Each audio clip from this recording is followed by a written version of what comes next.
it really close to you. I want to thank you all for joining us tonight. We're going to go ahead and get started. We've got a couple of stragglers that may be coming in. I wanted to, again, thank you for joining us tonight, for being a part of this committee. This is an exciting time. We have been waiting to do this update in the city since before COVID got tabled during COVID. And so I'm very excited to finally make some progress on this project. My name is Robin Caillou. I'm the Director of Planning here at Peachtree City. With me is Laura, our Senior Planner. And because this is such a detail-oriented project, there's going to be aspects of development as well as legal. The city, has contracted out with a contractor who has done this before and has some expertise to help us guide through the process. And so without any further ado, I'm going to go ahead and introduce. We have Glenn Coyne with GMC and Kalanis Johnson. And I also want to take a quick moment before I pass it over to recognize Mayor Leonard and Assistant City Manager Justin with us. We are recording this. It will be posted online. So smile for the camera. Yes, thank you for the reminder. Let's go around the room and introduce ourselves. I started, and then you go ahead. Laura Hook, Senior Planner. And if you guys could, you've got a microphone to share. That helps with the recording that gets online.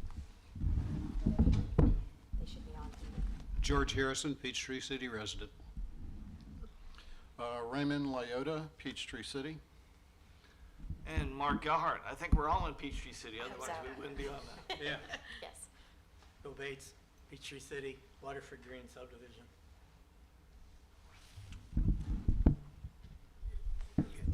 George, you're in Peachtree City. Hi, good evening. I'm Carol Schwinney, and I live in the Centennial Subdivision. Neighbors. And I'm Suzanne Brown. I live in Crescent Oak.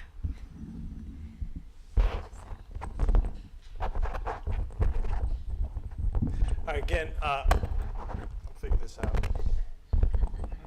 Okay, again, thank you all for serving. This is really important. We'll go through here in a minute your role and why it's so important that you're here with us tonight. We have in front of you, you should have an agenda so you can see. I think we sent that out in advance, so I don't think we've made any major changes to it since you saw it.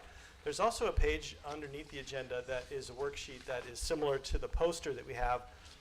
We gave that to you at the beginning of the meeting because if anything strikes you while we're talking, please feel free to jot it down on there. If it's not in one of those categories, and we'll describe those in a little more detail later, just put it at the bottom under notes or right on the back or however you want to jot notes down. And it would be great if you're comfortable leaving those with us tonight, and we'll take them back and scan them in, and then we'll have a record of kind of what your thoughts are, but only if you're comfortable with that.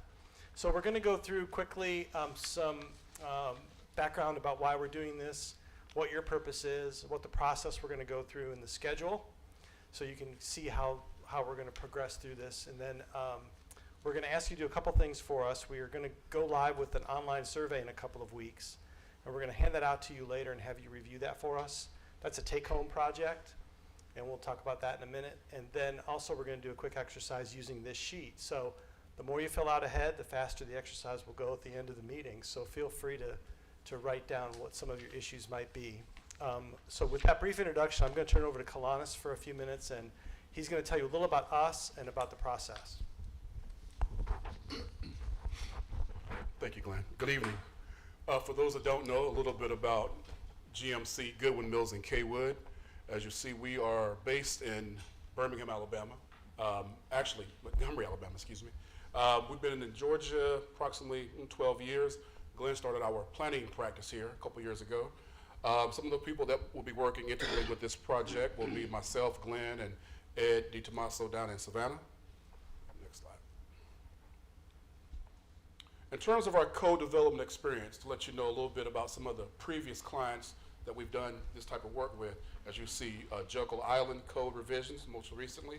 Lowndes County is a current client. Fernandina Beach, Florida. City of Tifton, Tift County, Unified Development Ordinance. City of Carrollton, Georgia.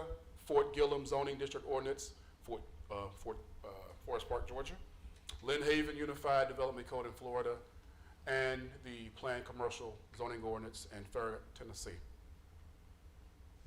All right, next. Who's involved with this? Well, the project team obviously is the city staff, Robin and Laura, as well as Glenn and myself from GMC. Steering committee, you all, very important. The general public will have open house meetings. We'll have an online survey, and that's something actually later on in the, tonight we will let you take that home for an exercise. There will be updates on the city website. Also, your planning commission, as well as mayor and city council. Purpose of the steering committee. Why are you here tonight? We want you to help us to guide the public involvement process and give us update and input on the UDO elements. You all are representatives of the community based on certain civic involvement, your employment background, for instance. You have expertise, you have on-the-ground knowledge of the city, intimate details and things that we may not be aware of. We want you to be advocates for the UDO and this implementation to help us to actually spread this to your general public. We want you to view documents before public meetings. So nothing will go out to the general public for an open house without you all seeing it first. And lastly, garner support for the UDO process by reaching out to the community. Again, serving as an advocate, letting them know the importance of whenever we have public open house meetings and online surveys, you can help us to let the public know the importance of being involved in the process. Do we have Cities- access to this PowerPoint presentation? Sir, Do we have access to this PowerPoint presentation? we can give it, we can make it, yeah, if you'd like that, yeah. City staff partnership. Well, in terms of our project management style, we will have bi-weekly meetings with the city staff. And we've been doing that for a few months and just identifying issues. Matter of fact, steering committee membership, locations, just background information. We're also drafting revised code sections, looking at what you currently have and where changes are needed. Recommendations with implementation of new code sections, very important. And we're going to bring our experience as zoning administrators from other code update projects, some of the ones we just mentioned earlier. Public involvement. Okay, again, this is the first steering committee meetings. You guys will have 2 more. We'll also have 2 public meetings. Again, we would like for you to help us get the word out regarding those. I mentioned the online survey that you'll see a little later on in the evening. Stakeholder interviews. These are individuals that were recommended, again, based on their, I guess, similar to you all, on-the-ground experience, their background, their daily activities. They will provide us some pretty intimate details as to some of the issues or concerns for the UDO update.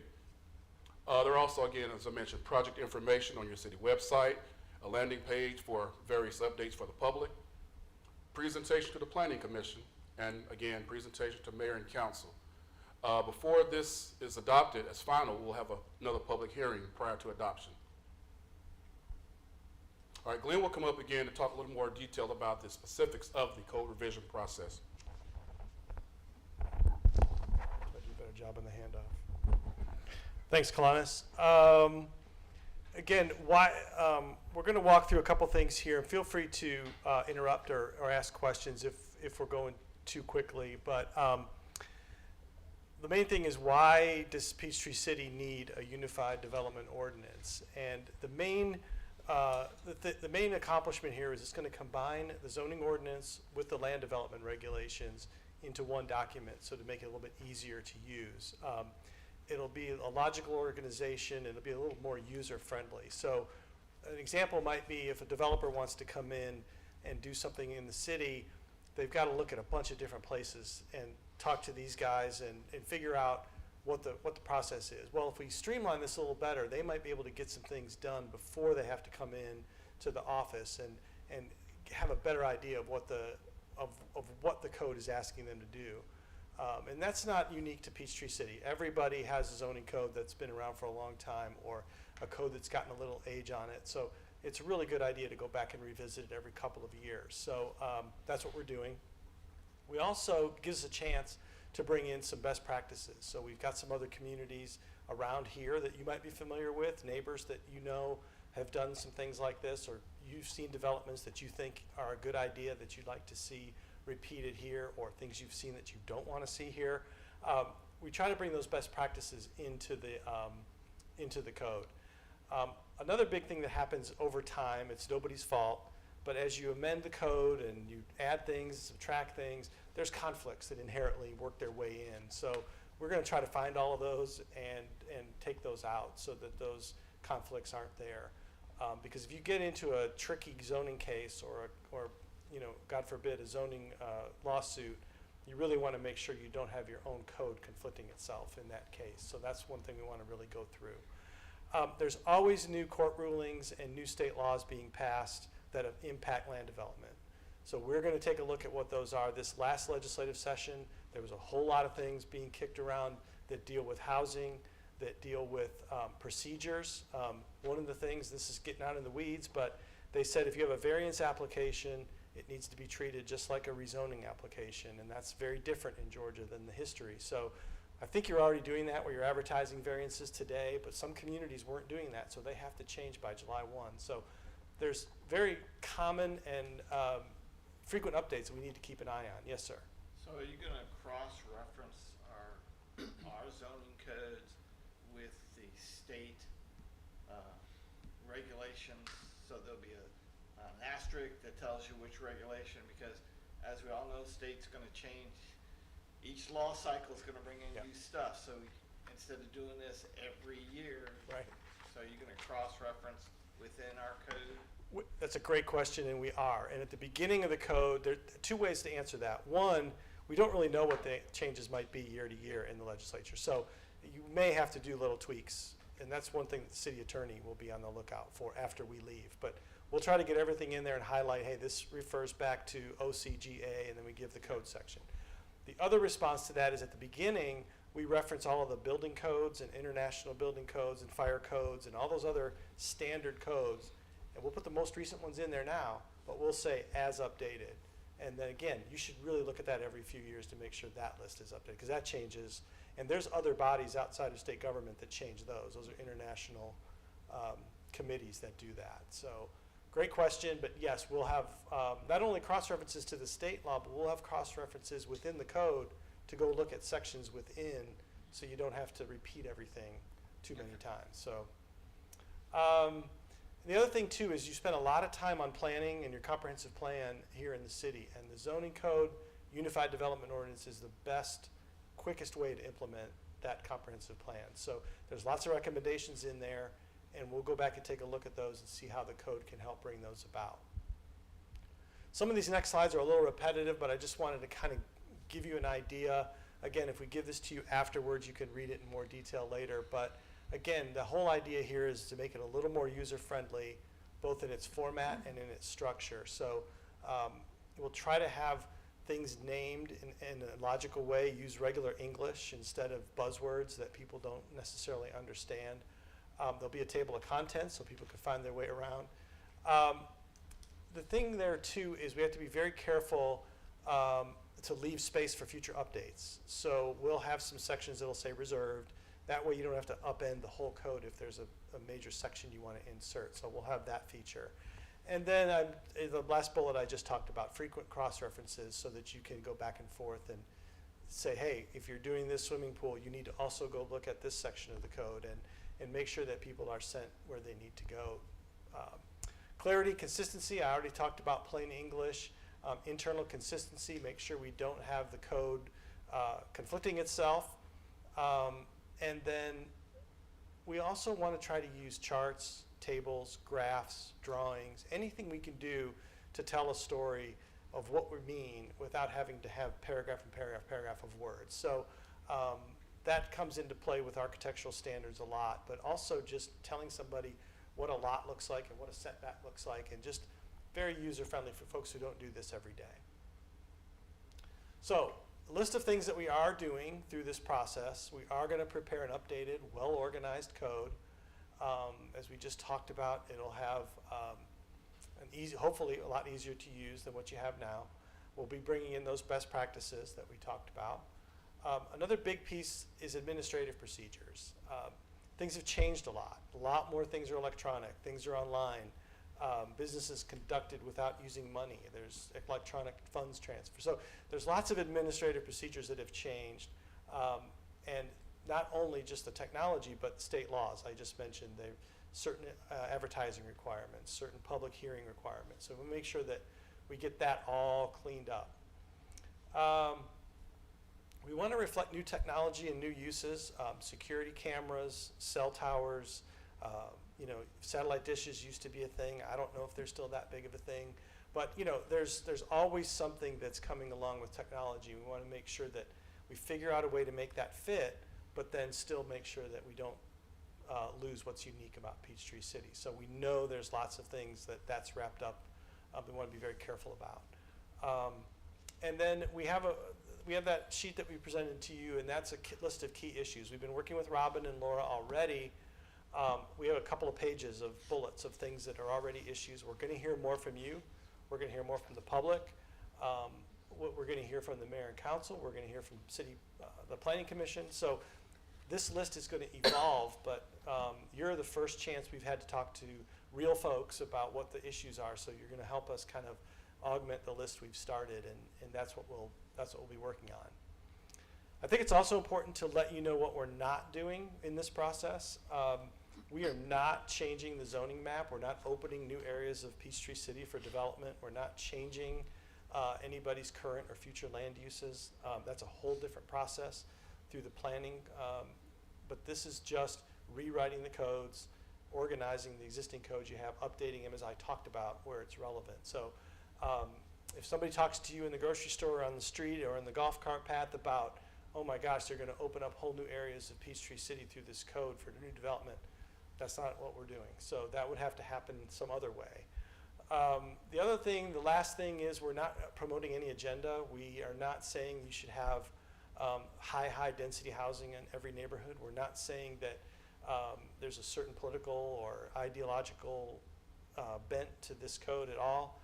We're just trying to put the codes together in a more sensible way of what you already have. So through this process, there may be ideas that people throw at us that are not in the code now that we should consider. We'll do that, but we're not the ones, Kalanis and I, bringing in any kind of agenda to try to force that on Peachtree City. So it may go without saying, but we felt like we have to say it anyway, just to make sure people know. So what our plan is for the process is a lot on this slide, but along the bottom is sort of a little arrow that shows the 3 steering committee meetings, generally when they'll land. We don't have the next 2 dates laid out for you yet, but the idea that you hopefully will see there is a steering committee meeting followed by a public workshop.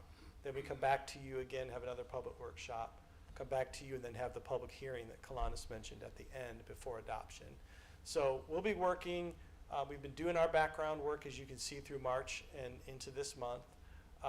Through June through August, that's where we really hope to identify these issues. We're going to hear the public through the meeting, through the survey, and really begin that outline of what those main issues are. And then we'll get to work in the fall drafting the new revisions. Those will be chapters, chapter by chapter we'll put together. And then we'll be working with you throughout that process. And then that'll lead to the final code revision, which we are shooting for adoption in February of '24. So it's a pretty quick process for something like this to happen, but we want to make sure that we keep the interest going and don't let it lag, and that we have benchmarks throughout each of these 4 quarters that we're going to be working in. Any questions about the schedule or the process that we walked through? So Robin, I would assume that you're going to provide some guidance on how the committee will work, because there's so many of us and we all have different opinions on things. So majority rules, vote this. I mean, Yes, so we were not going to do like having a formal, thank you. We're not gonna have like a formal chairman or any votes or anything like super formal like you would even at the planning commission or council level. Instead, what we're hoping to have is a good working group. Obviously, not everybody's going to agree on everything, and in those situations, we would certainly want to follow the majority, but that doesn't mean that we wouldn't mention that the minority feels a certain way or has, it's sort of that, what do they call that in the Supreme Court, the dissenting Dissenting view. opinion. Right. So we would still want to make sure that we're communicating that. And, this is a group, and so we don't want to have, and not that I would expect, but we don't want to have one person who sort of dominates and leads. I don't think we're going to have that issue with this group. I think we have We've got strong people. Right, we've got a very, very strong individuals here who will keep us moving. Does that help kind of answer your question? Yeah, I mean, open steering committee, open thoughts and purview. We are going to, I may be getting a little ahead. There is going to be a website, which you've heard about, and that's going to be a resource for you as well as the public. It's in its internal, right now it's going around the city getting approvals before we go live, but as soon as it goes live, we will communicate with you. Most of the communication is going to be email, but if that's going to be an issue, talk to me after the meeting. You And get Bill's right email. I did finally get Bill's email, Hey, right? We're good. But, and so that resource will be going live pretty soon for you all. And I think that's a good way to get us started. So you've Thanks. already identified through all your research some known conflicts, is that right? We've also relied on these two ladies who do this every day to give us their initial list, and then we've started going through the code too. But as we start to put it together, one of the things that the mayor and council asked us for when we talked to them in March was to very clearly show them the old and the new, to where are we moving it to, and what's coming out and what's going in, so they can see that track changes, if you will, because that's going to be really important when they go to vote, to be really clear about where the changes have occurred. So we're going to be doing that, but some of the conflicts won't really show themselves until we reorganize it and we start putting it in the new chapter order, and we'll say, oh, wait a minute, you're saying that twice, we need to take one of those out, and we'll highlight that. So We're not changing anything. I mean, it's not our intent to change any existing policy or. that's not the intent, no. But if there's something that's out of date or just obsolete, we'll highlight that and say, this is something we feel like through this process, you might want to consider changing. And those will be very clear. And those would be limited, I would think, to a certain number. The idea is not to write a whole new policy and new code. It's to recalibrate what you have. So Is if we really were our goal. to go on, you listed some of the places where you had done some Yep. prior work, like Jekyll Island Yeah. and Fernandina Beach. Uh-huh. Is there stuff on their website that we could go and look and see kind of what the Yes, yeah. the end documents would You look like? can. Well, excuse me, Jekyll, I'm not sure they've got it sent to the codification. MuniCode is a company that, did you guys have MuniCode? Yes. So most communities contract through somebody called MuniCode, and they Okay. put all of their codes online. I'm not sure if Jekyll's is exactly been posted Okay, yet. Like Fernandina But Beach. they'll have, yes, and Okay. they'll have, but I can make sure I can get you some information on Jekyll, because we just finished that in June of last year. Their lawyer is still going through some of the last work to get it codified, but MuniCode used to do everything for you. Now you have to do everything for that. It's just, it's just the way technology has changed in the world. But they still charge you the same amount of money, but you have to do more work. But I'll put together a summary that I can send you guys to show you what we did for Jekyll, so you have an idea. At least the template of the outline. I'll send you the document that shows old versus new, which I think would be really helpful to see where we're headed, because it's hard to visualize, and that would give you a nice summary to see what we're doing. Awesome, So, thanks. good question. If there's something in the code that is possibly antique or could be tweaked because of new technology or new trends or something like that, is that something we can opine on for Yes, you sir. to consider? It is, yes. Okay. And I hope that you would. In other words, we'll highlight those things for the mayor and council to vote on as new or a change versus just a reordering, because we want to be real transparent about that. But this gives us a chance to make those, not only correct things that need to be updated, but to correct those things that just might just be out of date by whatever, for whatever reason. There's a few other things in your code that we've noticed already. For some reason, over history, when a plan development was approved, and I don't think you guys are doing this anymore, but there was a period of time when those documentations of that plan development was put into the code for some reason. And I guess it was whoever the city attorney at the time thought that was a good idea. Well, that just applies to that particular plan development, not really the whole city.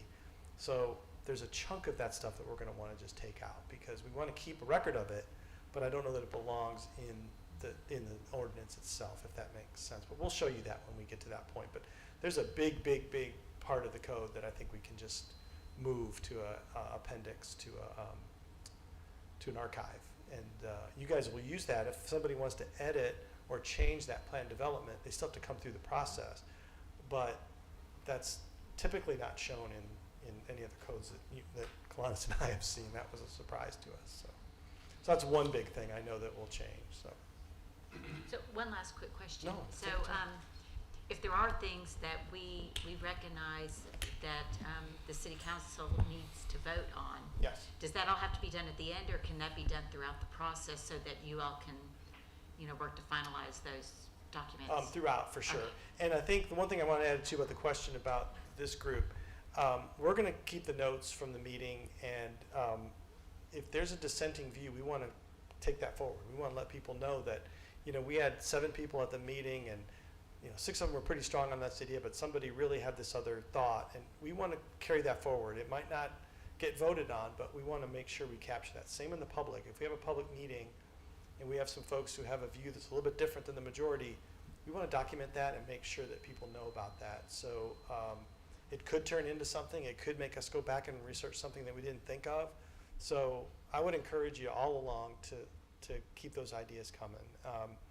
And even as we get into this, things are gonna come up that you say, oh, that reminds me of another thing that we need to look at. So it's very iterative in that way that we'll keep working on it. Okay, so the next thing we wanted to do is, as we've mentioned a couple of different times, would you pass this on for me? Thank you, Vanna White. We have decided in this process that it would be a good idea to do a community survey online.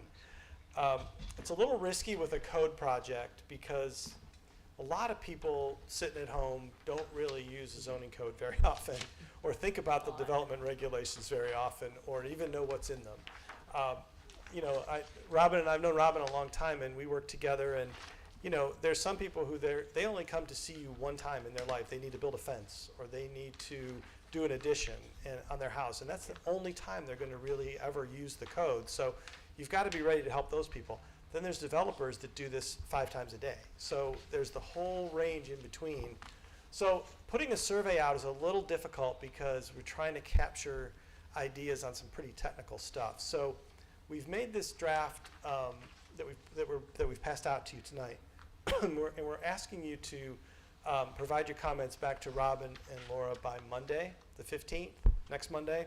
So you don't have to do it tonight. But we tried to keep it short and sweet, but yet get some real opinions from folks on the issues that we've kind of already identified as important to Peachtree City. So, did you get one, Mayor? Okay.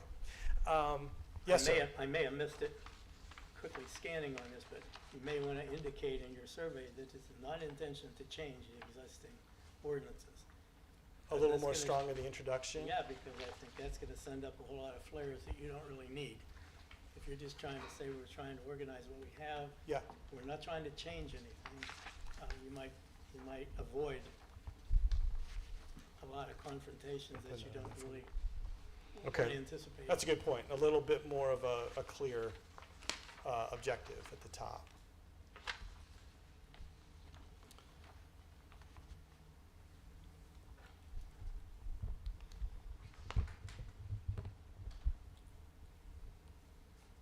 So just very quickly to, again, you can review this later, but there's just some demographic things at the beginning, and then we get into some questions about residential areas, We talk about ideas for future development in the city, and then whether folks have certain opinions about, how new development should happen, environmental topics, and then a pretty good section on different parking. We think there's some interesting things to be said about parking here in Peachtree City, and it's just an issue everywhere. But I think it's something with the golf carts and the coming of electric vehicles. It's a real timely thing to ask folks about, and then kind of an overall summary question at the end about what people feel is most important. So again, we've done surveys like this where they're much longer. They're 3 times as long, and people have told us that's a little bit too much to do. But this is online. It will be, we believe it'll be through the website that we've set up. So it'll be. Paper copies of like the library, the senior center, and key places. Okay, so there'll be paper copies available as well. Our goal is to keep it open for about 6 weeks or so people have a chance to do it. But anyway, the other thing too is it's not scientific. It's whoever goes online and wants to take it, they can take it. Now you have a system set up where they can't take it more than once from one address, I think. So we're trying a new product called Zen City, and they create a thumbprint, so to speak, a digital thumbprint for each responder. And if somebody consents to having this thumbprint made of them, then if they come back and try to take the survey again or weight it one way or the other, this survey program will basically say, you've already responded to this survey, and not even give them the option of doing that. Now, if somebody doesn't consent to having this thumbprint made, then it will still track the information, but it'll flag it in our system so that when we are looking at the review, when we're looking at the data, if we see there's this one response and it happens over and over and it's flagged, then we'll know that we've got. So it's just trying to address some of the concerns that have come up from past surveys. Just one quick. Is it? Yes, sir. Just took a couple of quick looks at a few of the questions that talk about agree, disagree, that kind of thing. And it's got 3 or 4 or a few other questions. Should the agree, disagree, and no opinion be for each question? Is that Yeah, how great it's gonna point. come out? Yeah, this is just the Word version. When it's on the screen, it'll be a lot more. The way it's written, you, Correct. That's just how we type it up, and then when we get it programmed in, you'll have an agree, disagree for each one. each question. Yes, Thank you. good point. Another thing about this survey is, I mentioned it's not scientific. So when we present the results, we'll be very careful to say that. Because we've done these in other communities and people have said, well, my neighborhood didn't participate, or I can tell that everybody who responded, whatever the issue is. So the results will be presented, and they're important, but they're not controlling. In other words, they're not going to cause us to completely redo our thinking, but it's a good way to let us know what's important to folks in the community that are able to respond. I don't know how big the responses will be. Each community we're in is different, and it just kind of depends. It's also the time of year. It's summer. I don't know if people are going to be paying attention more now versus if we did this in the fall, but we'll all of that we'll look at as far as tracking what the results are. So. But it's just one more tool for us to kind of get those ideas from folks. And then at the end, we have a anything else you'd like to tell us line, and we do get some very interesting things from folks that they'll write in and let us know what they think about all kinds of things. So you may want to add the website on the bottom of the survey. For more information or to follow along with this, go to this website. For the paper copies? Sure. Well, even for the electronic copy. Well, the electronic copy will be accessed through the website, Through the website? so you'll be there. Okay. But I think your point is to how to follow is to continue back to this website to keep up with.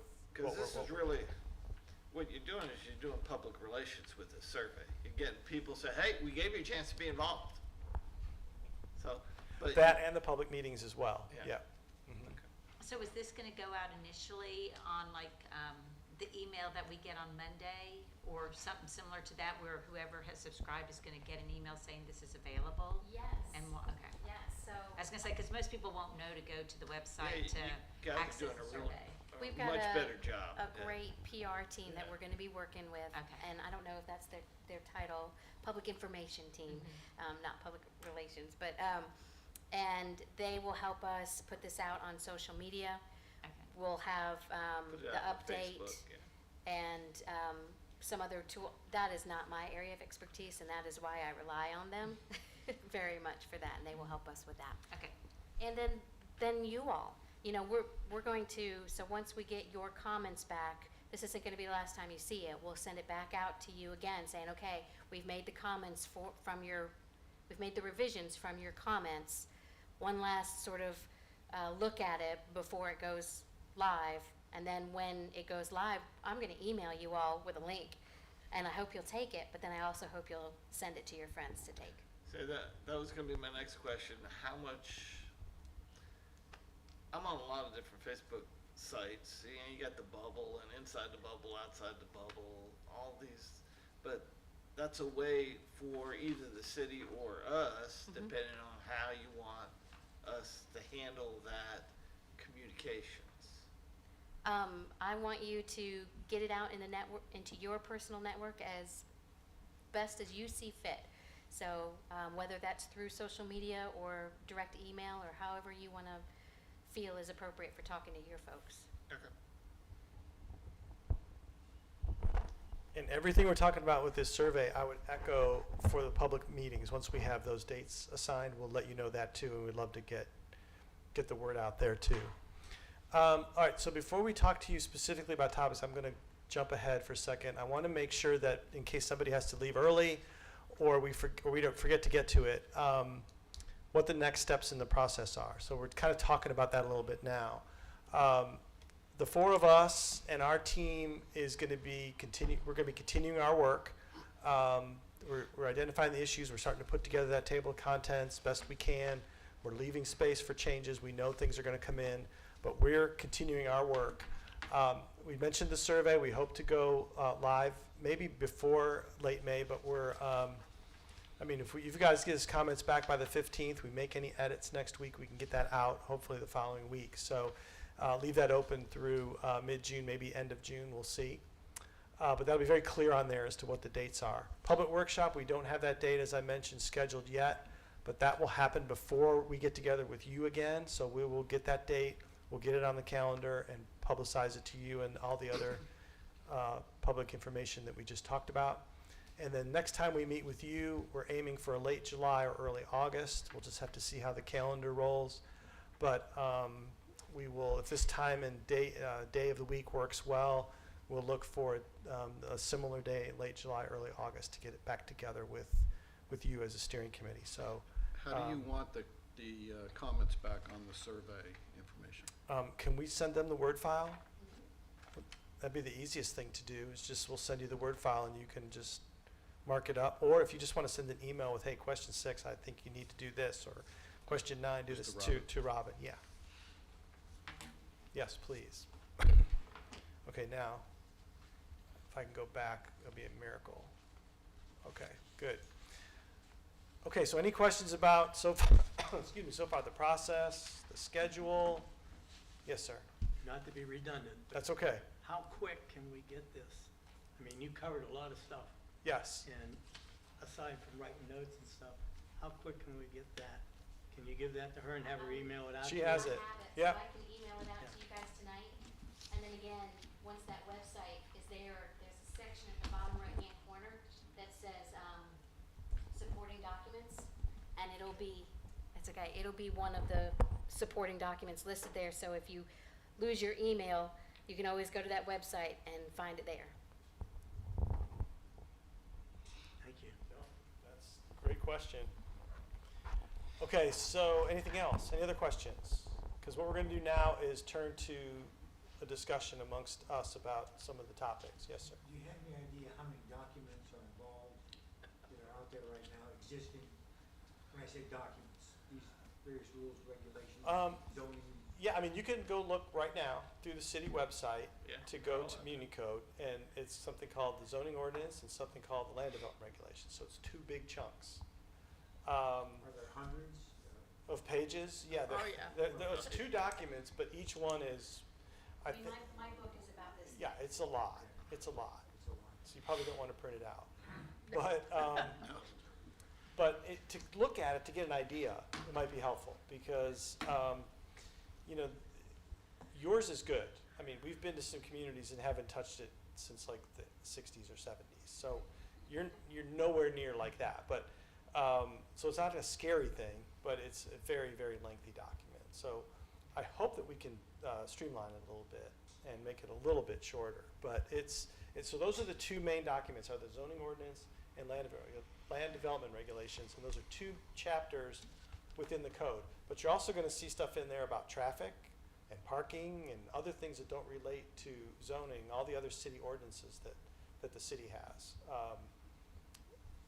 Well, I didn't, if your brain is churning like mine, I want to reassure you that we don't have the expectation that you guys are going to read all of the ordinances and do this kind of work to make, no, that's why we've hired them. That's what I've been here 6.5 years, and day one I started creating a list of problems in the ordinance that I've been keeping through these years and kind of handed it over to them to help them identify these. So if you're getting a little nervous that we're expecting you to review and do this legwork, that is not what we're asking you to do.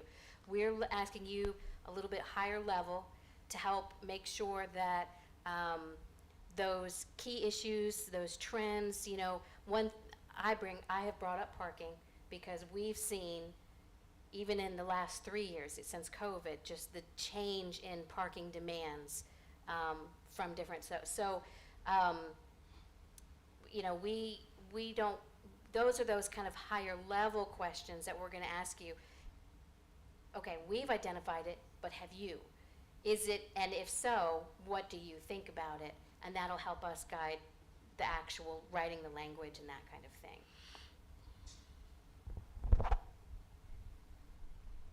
Great point. Yeah, we don't want them to have to read the whole code, that's for sure. Okay, so that's a great segue into the topics. I'm going to go through this a little bit quickly just to let you know kind of the big picture. We can go back and forth to the different ones, but as Robin said, just from a big picture standpoint, we've come up with about 5 major categories just to kind of get the ball rolling. It's by no means the whole scope or the whole part of the code, but residential, we know, is probably going to be the most discussion here in Peachtree City because there's lots of neighborhoods. There's things that are happening out in the marketplace. Accessory dwelling units is one that we know there's pressure for garage apartments, for granny flats, if you want to call it that, additions, any kind of an accessory unit. People are looking at that as a way of having either a mother-in-law or in-law or a child or somebody in the family to live on the same property with them. But that has a lot of impacts on setbacks, on density, on parking. There's lots of things to think about when you do that. So that's one area in general. That leads to parking. We talked about that, how vehicles are parked in residential areas. Outdoor storage, I'm going to pause again because there's another thing that happens here and other places is you've got the ordinances and the codes of what the city says the minimum standards are. But then in each neighborhood, you've got a set of covenants as well, which a lot of you are probably aware of. Those covenants can be a lot more strict than what the city standards are. And the city doesn't enforce those covenants. The neighborhood has to enforce it. So if the city says you can only park X kind of vehicle in the driveway for X amount of time, your covenants might be completely different from that and more strict, and that's up to the neighborhood to enforce. So we're only talking about the city codes here, not the neighborhood covenants that might be in place. That's another layer. But anyway, talking about parking, outdoor storage, you know, I've got a picture of a mobile mini up there, one of those pod type things. Robin tells me those are becoming really, really fashionable, and people would like to have those. They're not what you want to see all throughout the whole neighborhood. I understand that, but on a limited basis, while people are moving or while they're having their house renovated, there's certain rules that need to be put in place for how those happen instead of just no rules at all. I'm going to skip down a second to home occupations. COVID changed the whole world again. We had a series of things that were home occupations that were permitted. Usually it involved no people coming to your house, no major deliveries. Well, now everybody gets major deliveries every day from Amazon or whoever. So that world has changed. The home occupations, more people are working from home. They're using more of their home for their occupation. So we got to take a look at what the community is comfortable with and what the marketplace is calling for. And that's a big area that I think we'll have some discussion in because that's changing. I jumped over short-term rentals on purpose because there's recent news and recent discussion. I'll let Robin talk about that. So the city council did have a special called workshop, or a workshop on this topic specifically. You may have read it in the Fayette News. They have given the staff some direction on where they want to see that ordinance and the different revisions that they want to see made, and we will be coming back again. So this is one of those situations where it was a very pressing issue and we needed to deal with it now, and we couldn't wait until the UDO process. And so once we get through this new ordinance, then it will be a part of the UDO, however that UDO ends up being structured. So, and I wanted to, you know, down on, boots on the ground, down on the front line in our offices. The reason we're bringing these kind of higher level topics up to you guys is because we're getting a noticeable amount of change in the number of calls that we're getting for these ADUs, for example. We allow them on 1 acre or larger specific zoning districts. So R43 and ER, we allow them, but they're still regulated, pretty highly regulated. They can't be rented. They have to, there's certain size limitations. But we are getting requests from, and it came up during the comprehensive plan too, you know, I've got half an acre, why can't I have one? Where is it appropriate to allow other residents in the city to have this use? And if so, under kind of what limitations, I would assume. And then if the discussion, if you all decide and through the public, they say, no, this isn't an issue, we don't want to talk about it, well then we won't. But I'm just we're just bringing these topics up to kind of highlight some changes that have occurred even in the 6 years I've been here. Outdoor storage, he brought up those shipping containers. We have a weekly staff meeting. I oversee the code enforcement department, and that came up at today's meeting is, okay, we're getting more of these shipping containers. People are just dropping them in their backyards. You know, how can we make sure that we're enforcing this ordinance, and what we have in place, is it enough? You know, there are state laws that regulate shipping containers, and when they are actually converted to habitable space, we got that covered. But when they're not habitable, when they're just being used for storage, what is the preference of the community? What is your preference, or what do you think is your preference for that? So those are, you know, and on your worksheet, you can write down, I don't think it's an issue. You're making a mountain out of a molehill, or you have some other ideas. That's what we're hoping to get from you guys. Thanks, Robin. And this list here is not unique to Peachtree City. So how we address it will be unique, but these are things that we're seeing in lots of different places. We mentioned Jekyll before. short-term rentals was a huge problem down there, as you can imagine. It's more of a resort area, but it's still a residential neighborhood, and it's not really set up for that. So we had a lot of discussion about that down there as well.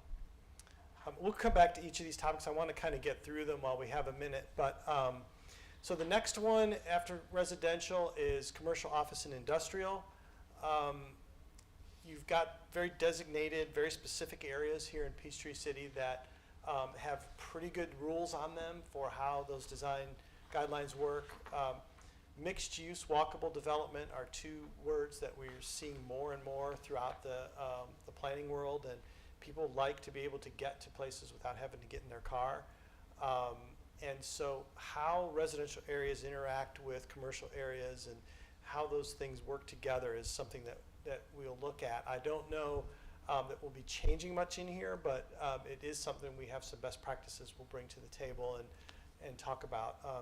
Preserving green space, we'll talk a little bit about that in parking in a minute, but how development happens. Many places we've been working, people are telling us we're not that opposed to new development and where it's appropriate, but why do they have to clear cut the land and take out every single tree and then they come back and spend millions on new landscaping? So is there a way to preserve some of the trees without having to start from scratch? So we'll look at that kind of thing and see if that's something that the city wants to investigate a little more. That leads into environmental. I think it's becoming more and more and more important. Everywhere we work is protecting the natural resources. It's always been a big deal here in Peachtree City, but as new development comes in, as redevelopment occurs, you know, not only just saving trees, but where does the stormwater go? How does the infrastructure, green infrastructure credits work? Do people really know that they're there? Bringing that into the code and making it part of the review process, I think, is really important. So these are things you have now, but it's how we put it in the code and order it and make sure that it all works together. And then parking, again, Robin mentioned there are certain uses here in Peachtree City. I think doctor's offices is the most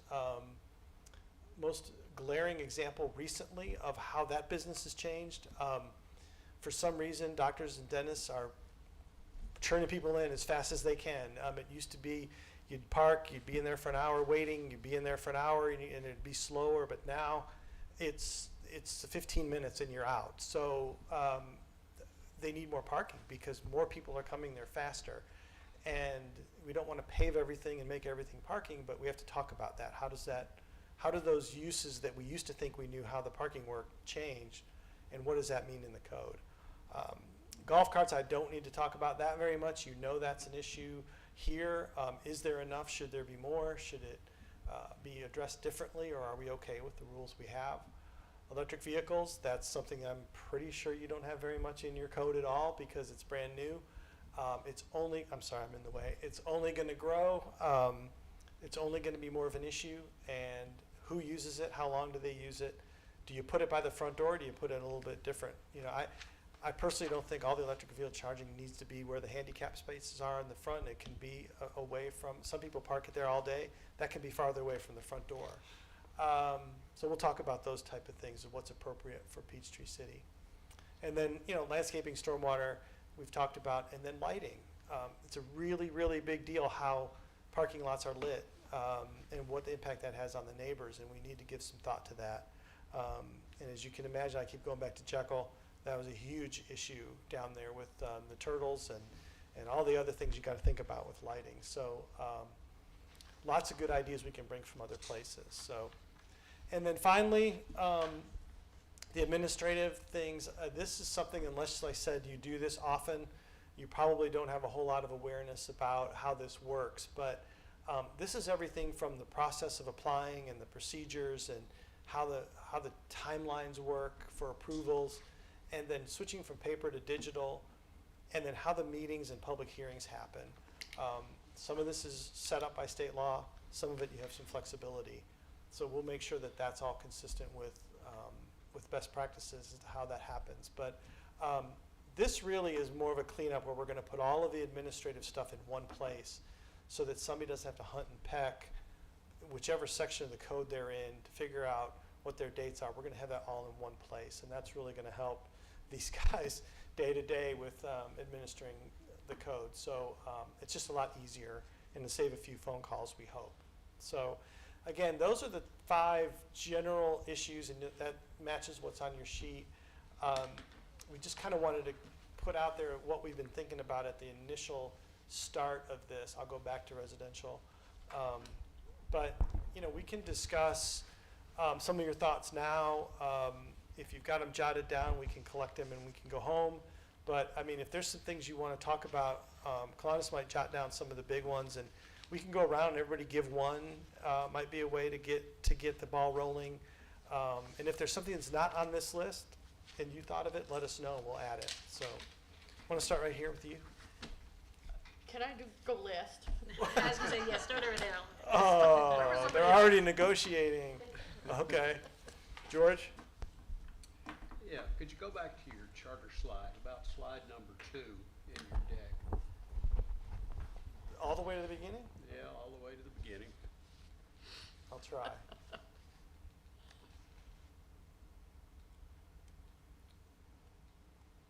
No, where you said what you're not gonna do. Okay.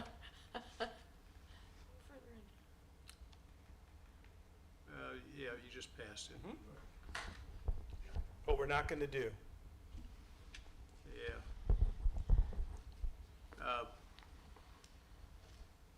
I don't have any objection to anything that you've got here or what you're doing, but I'm a little at sea as to what our role is. Everything that you've shown us relates to where do we want the city to go? Where do I personally want the city to go? When I looked at this, I thought this was going to be unifying existing policies, procedures, and techniques, not developing new policies as far as parking, residential, etc. But all the questions you ask are, what are the new things we want done? Where am I missing out? I think that's a great question. I think there's that same question is I've heard from council. We are doing, so because we are making significant changes, this is a big project. And so because things are gonna be moving around and we're basically opening up the entire thing, we wanna make sure that when we're modernizing, say our ordinance still requires 5 paper copies. We are going to make those changes so that we are modernizing. We want to make sure that we're not missing any kind of modernizations in the process. And so for example, are some of those topics that we're bringing up,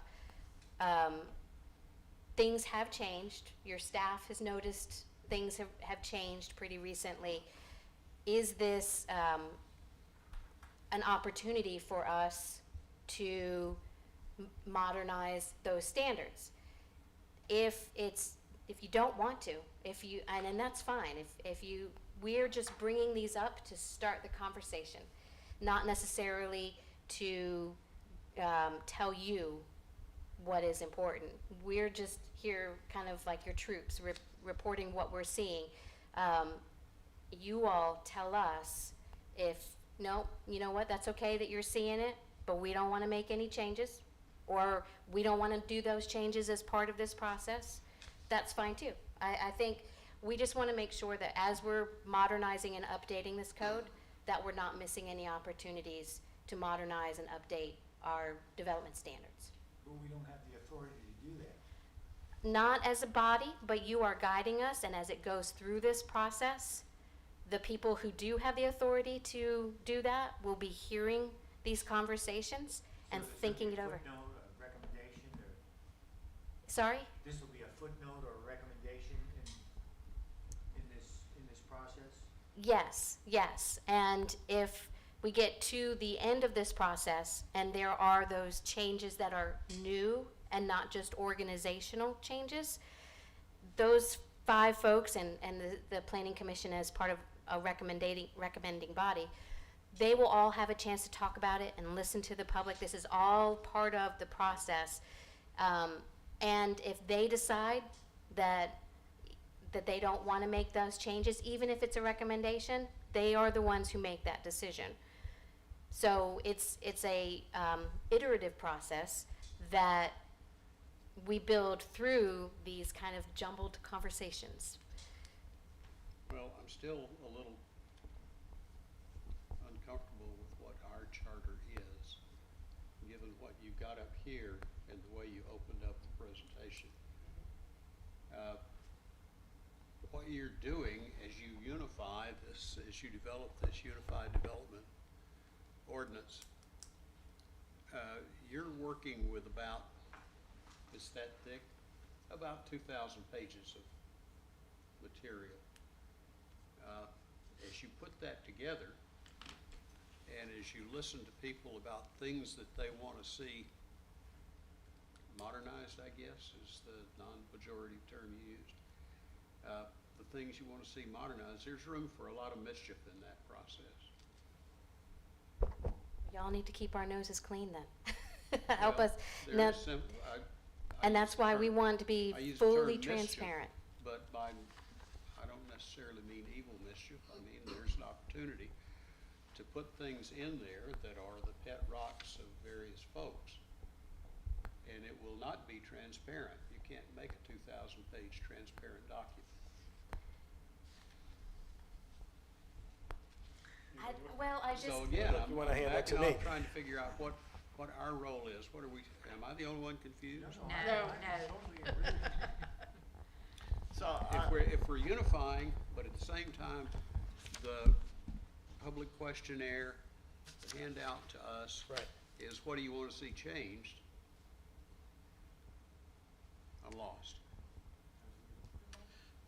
I think what I'm hearing from George is confusion is, and I think I understand that in the beginning you talked about we're not making any zoning changes, we're not moving any lines anywhere on the zoning map, but it's a fine line because, for example, if we talk about accessory dwelling units, and now we're gonna suggest that they go in a residential zone where they're not currently permitted, that's a zone change issue.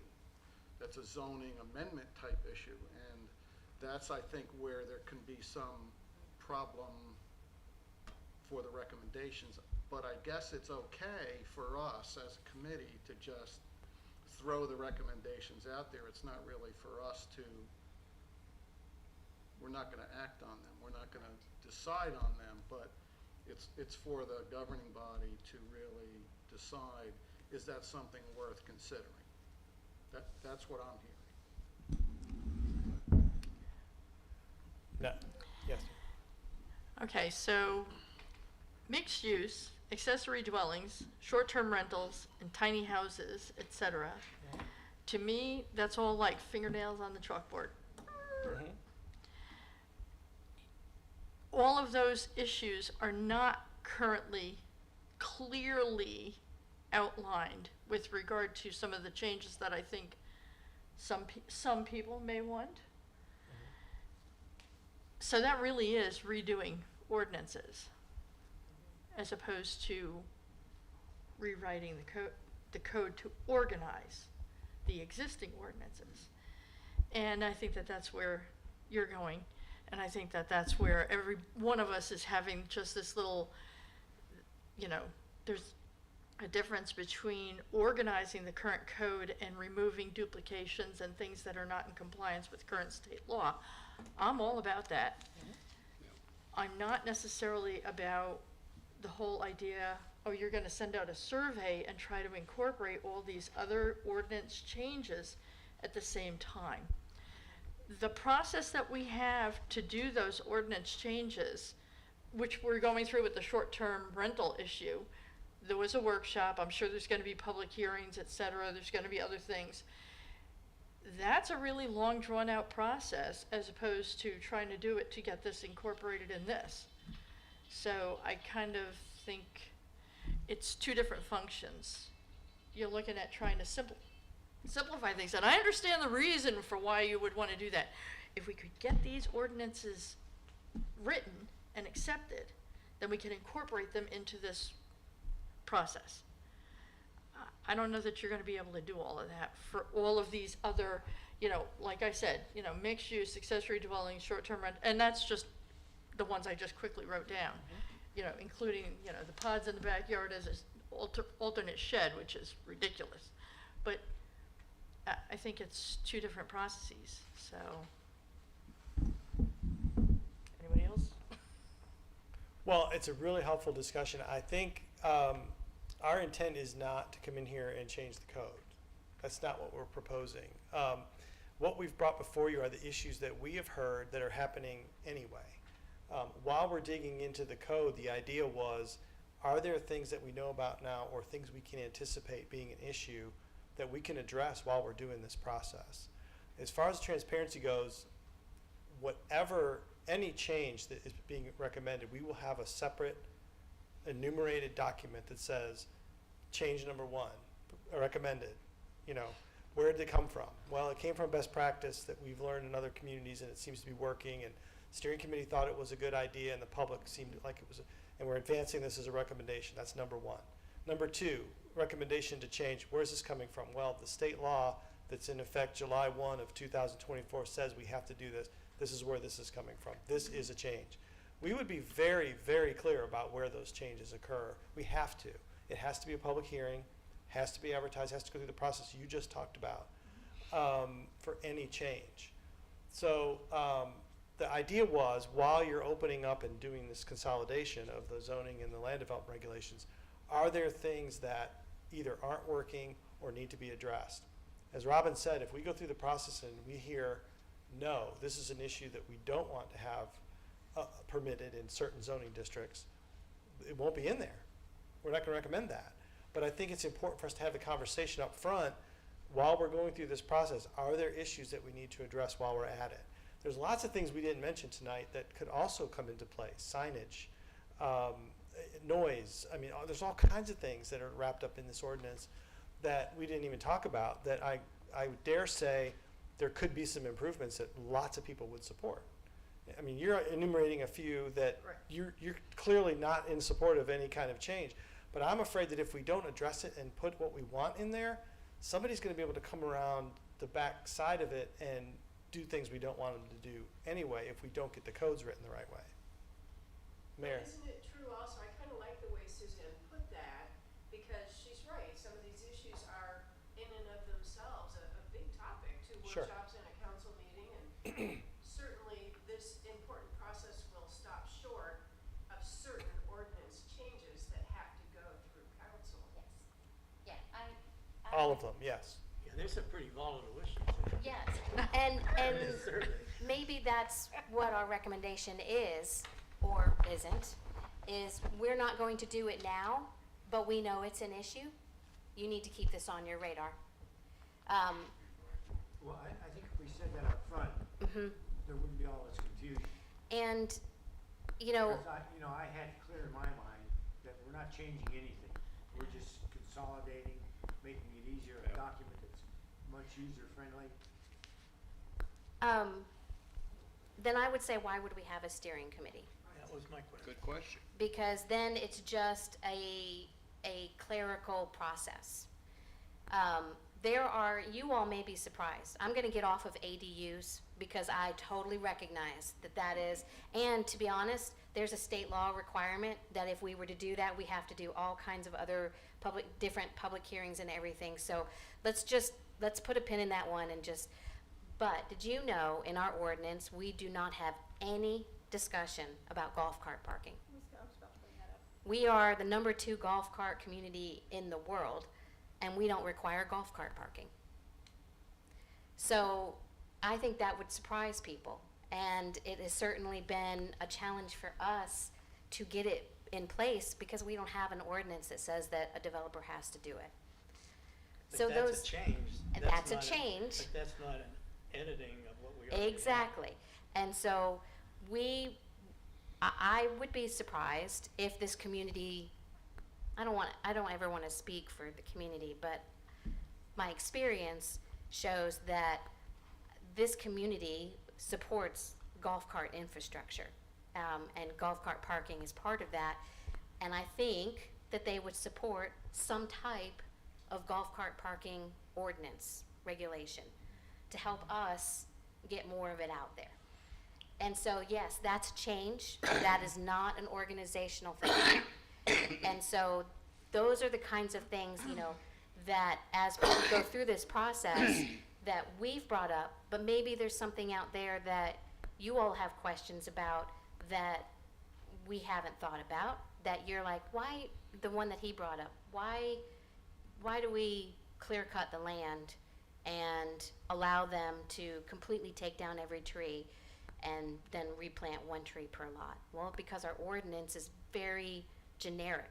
It says, to the greatest extent possible, don't move dirt. Well, what does that mean? How do we enforce that? And so those are the kinds of things, if you brought up to us, hey, we'd like to see more trees saved during the development process, then what we can do is say, what ordinances are impacted by that, and then bring them up to you and say, here's what we recommend, what say you? And then we go to the public, here's what we recommend, what say you? And then based on that input, we would then make the recommendation moving forward into the final ordinances. But Okay. that's a process that's outside of this process. It is not, actually. It is, the state law says anytime you make any change to your zoning ordinance, it has to go through this process that we're going through, this public hearing process. So it's the same process whether we make any changes or if we just do the clerical operation of moving things around, we still have to go through this. Yes, ma'am. Is it possible then for us to, in a way, identify the issues that have really emotionally entrenched responses by a great variety of people, and say, we're gonna steer clear of that because we're not trying to shove some policy down Right. the people's throat. At the and same time say- that we're making Right. 2,000-page changes. Yeah, that makes Whereas, sense. I bet almost everybody at this table would sit and say, I mean, I went to Governor's Square when they clear cut that area and I almost got out of my car and threw up on the ground because I was so angry with what they had done when they went in there to do that housing development. Same thing with the horse farm. Now, they left a few trees, Well, but the not horse farm many. didn't have any trees. Well, there are a few. Okay. But they're really like on the perimeter. So, but what they did at Governor's Square was just like, I was so enraged. And I bet almost everybody in here, knowing that we live here because of our respect for green space, that just goes so against. Exactly. Like, I can't imagine anybody who says, oh, it's a good idea, cut down every tree and just plant one on each lot. No. You know, when most of us are trying to battle with, they don't want to cut down the one tree that's hanging over their house right now. Like me, I have an oak tree that I don't want to cut down, but I think I'm going to have to. I want to go back to the survey for a second because you made a point about the survey. I hope we're giving people an opportunity on the survey to vehemently disagree with some of the things that we've put. We have agree, disagree, or no opinion. So Right. if some of the things that we talked about and you have your list, Yeah. I'm hoping that through this instrument, there'll be a chance for people to say, no, it's not leave it. Now, if we need to change the wording and then make it stronger, we're open to that. But that's what the intent was, to not try to say, this is our agenda, do you all agree with it? It's, tell us you disagree, please, on whether you think that there should be strategies to encourage mixed use and walkable development. Disagree, please, because then we'll hear loud and clear. So I'm hoping that the question you asked, that we can revise or get this worded to a way that we'll be able to capture those things, because we want to hear both.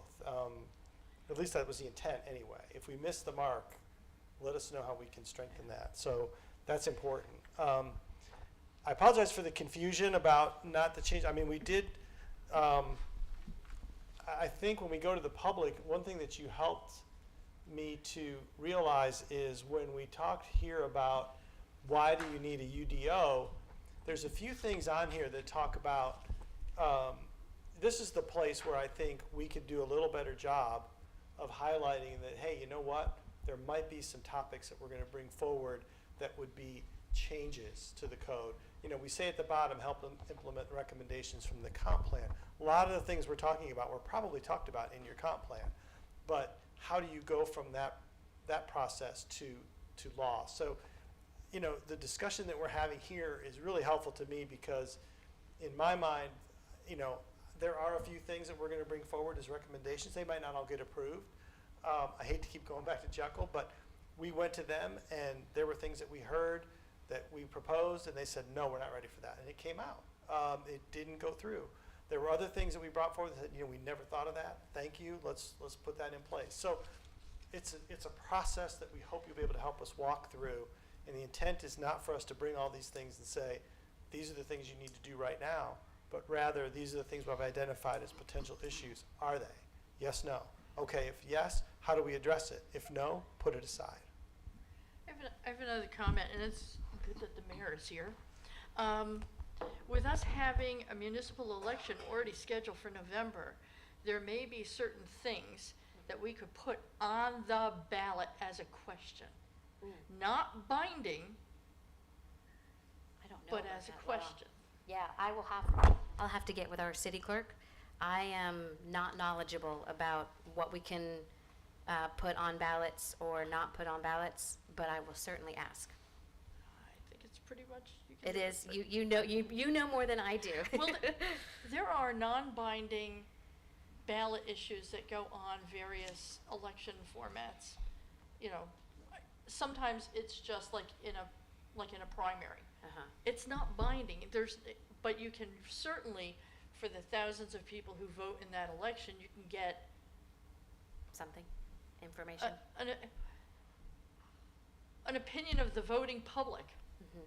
Sometimes, you know, like when you did the comprehensive plan survey, not enough people answered the survey.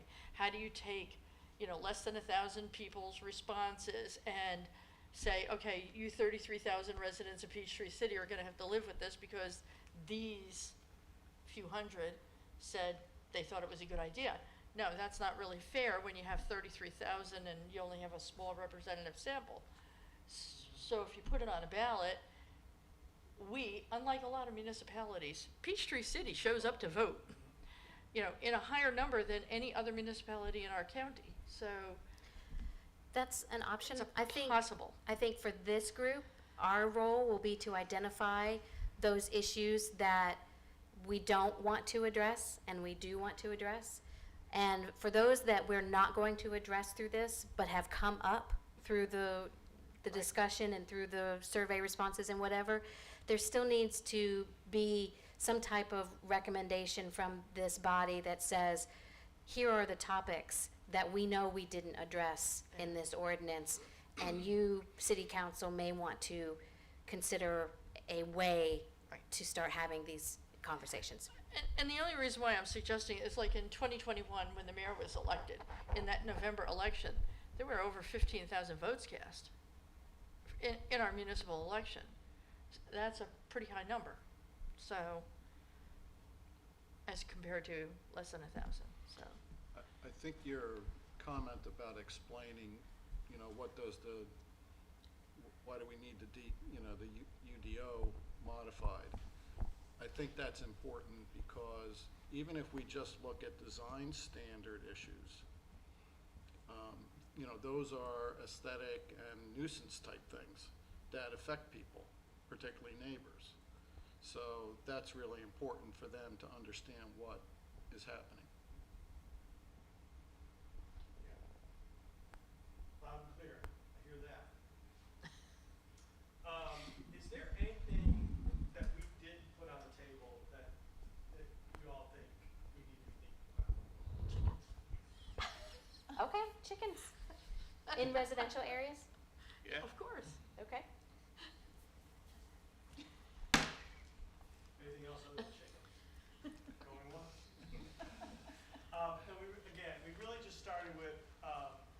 5 categories: residential, commercial, environmental, parking, and administrative, just to kind of get the ball rolling.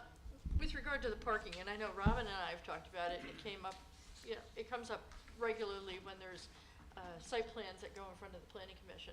And that is, we have, like for the warehouse operations and stuff, we have like these requirements for every 2,000 feet, you have to have so many parking spaces.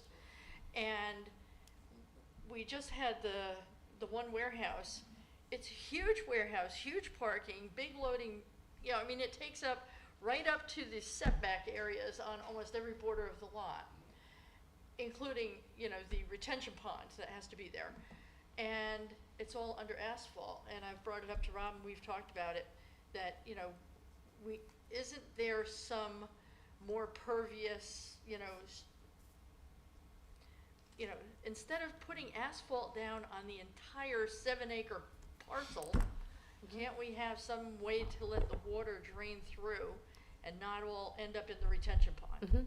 Pervious And pavement. we've talked about that, and it's, you know, there's gotta be a way whether it's certain circumstances or when it's feasible or what, to have some better option Have you than been having to an the asphalt jungle. Have you been to the Starbucks off of in the Avenue? No. Okay, so if you go in there, about 20% of their parking, that is just a guess, is actually pervious pavement. Right. It acts like, it looks really similar to, not exactly, to regular asphalt, but it's got space in it so that water can go through. Now, they did that because that's their corporate Right. model, their corporate requirements. It's not a city ordinance. But maybe on these things that have more, you know, more than 50% is covered by impervious surface, then of the lot is covered by impervious surface, then 10% of the required parking has to be in pavement or something like that. That's, so those are different. We do not have, so we don't have maximum lot coverage. We do have maximum parking. We have 125% of required parking. So, and that's where the doctor's offices are having a real trouble. And Yeah, they're 'cause having to, it's based on the square footage of the building itself, not necessarily how many people. and so, Does that, are there state laws around that as well? no, about that's- parking, That's us. that's all local. Okay. Because also you have to kind of look at it that, you know, so many people are doing virtual telehealth visits, you know, so they're not having as many people come in, or other types of businesses as well are doing things more virtually. So it's like, why are we putting up parking for them, or requiring all that parking when so much of their work, their employees as well as maybe their customers are doing stuff virtually?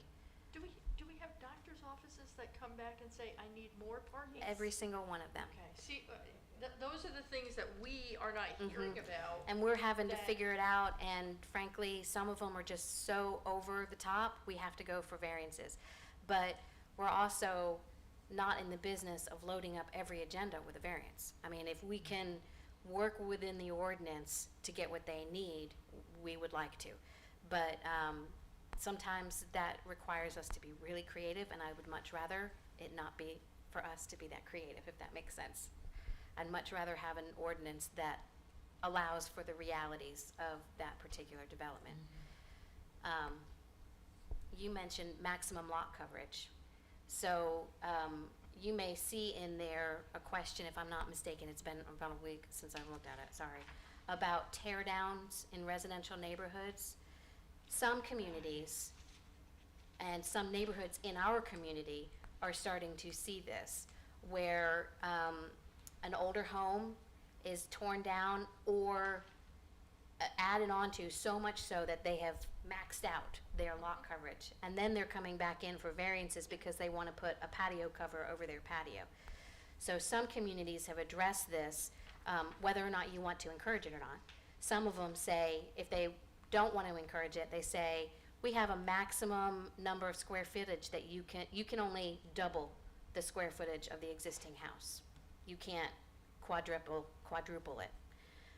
Or another way of looking at it is saying, there's a maximum lot coverage in residential areas. You cannot cover your entire lot with a home. And so, there are certain ways to address that, if that's something that we want to address. I have a question about stormwater management. And I apologize because I don't know what the requirements are, but does it require any kind of recharge to mitigate impervious coverage? It does. We are within what's called the North Georgia Metro Watershed Planning Area. Basically, any part of North Georgia has this state requirement of higher levels of stormwater management. I have my own opinions on whether it's high enough, considering what we've seen recently, but we have to comply with that state ordinance. Thank you.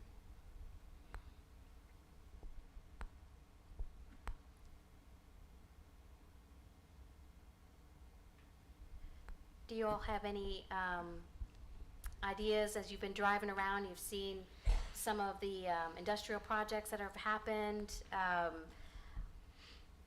trying to pull out if there's anything that you guys wish you saw more of or saw less of. Well, I'm gonna speak on behalf of Keith Larson, Oh, yes, bicycle parking. Mhm. It's needed and it's not available in too many places. And it's not required in our ordinance. Exactly.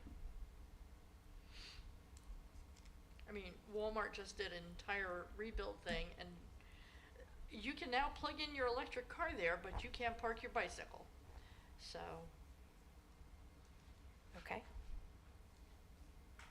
Good, thank you for remembering. he'll thank me. One of the other things that he brought up was native planting. Yes. We don't have an ordinance that requires native landscape. Do we care? Is that a Yes. good thing? We care, Okay. because Bradford pears and a whole bunch of other things are invasive. We should outline what is considered invasive and you can't plant it. Or if you have it, you should remove it.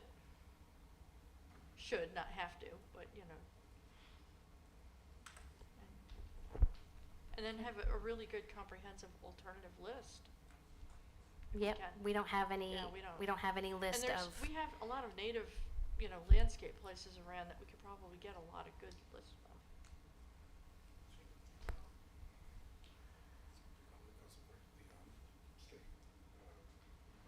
oh, the extension Extension. office, yeah.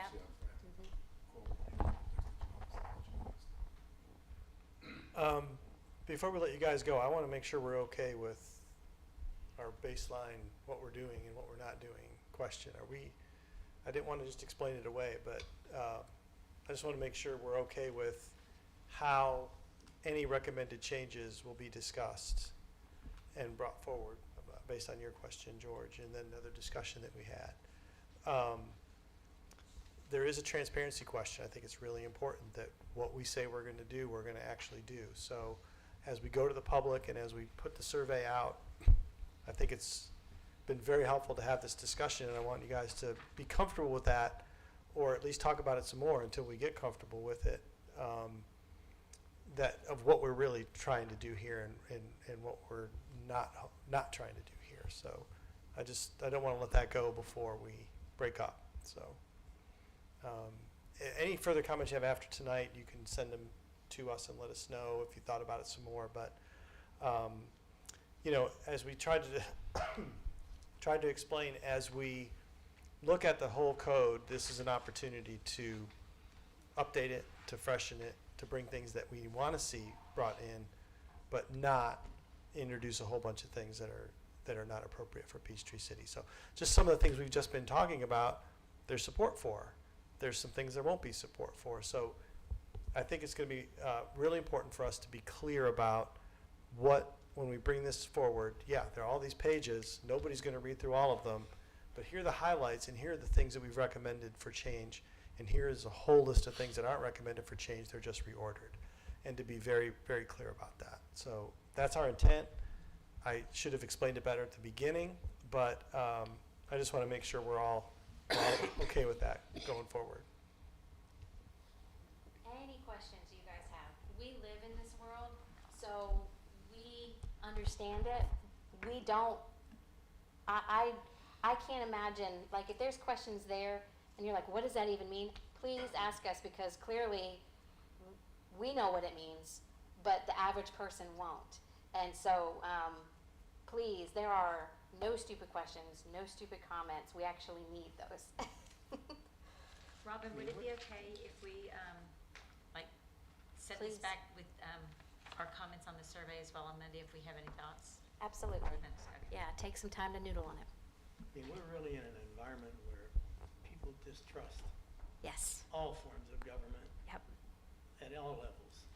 So if there's, you know, we've got to really work hard on that transparency thing, and not that this is a bait and switch, particularly the bait and switch, the survey.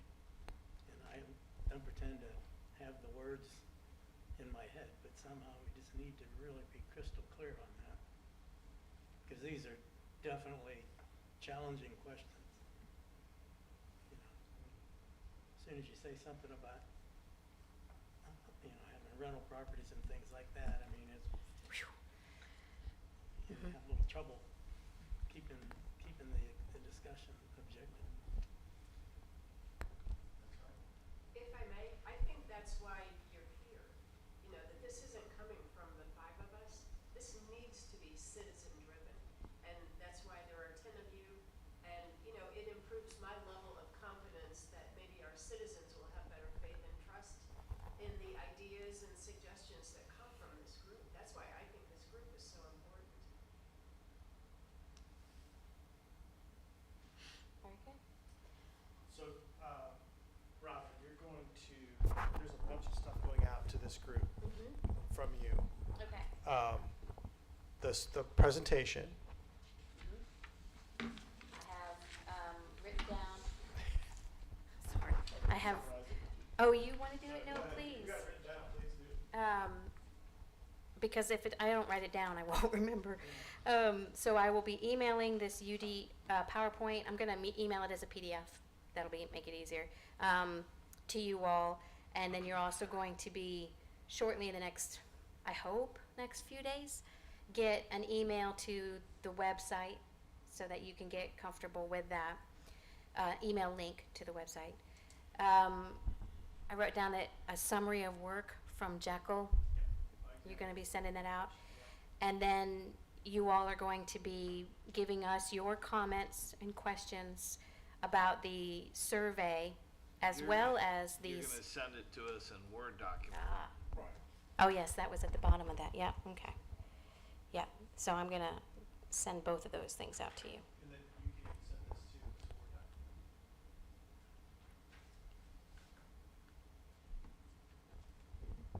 And then if you all could get that back to us by Monday, that would be very helpful.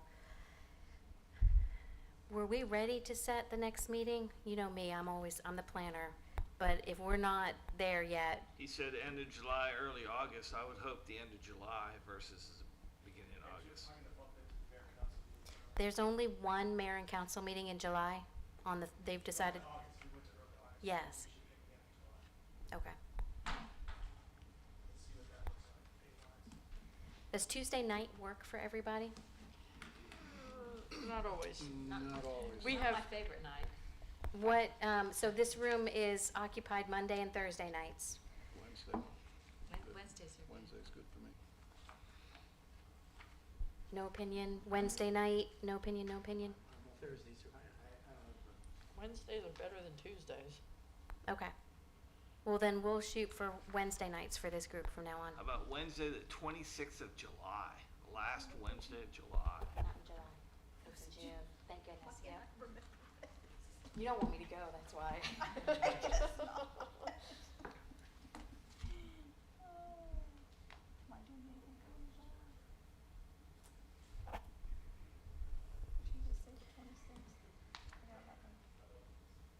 Are you guys available that date? Okay. Okay, put it on your calendars.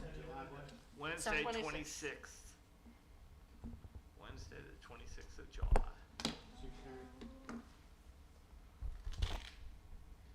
Does that time, 6:30, work for everybody? Yeah. It's okay. That's all right. Yeah, where is that? Emory can be there, that's okay. It works for everybody else. Is that all right?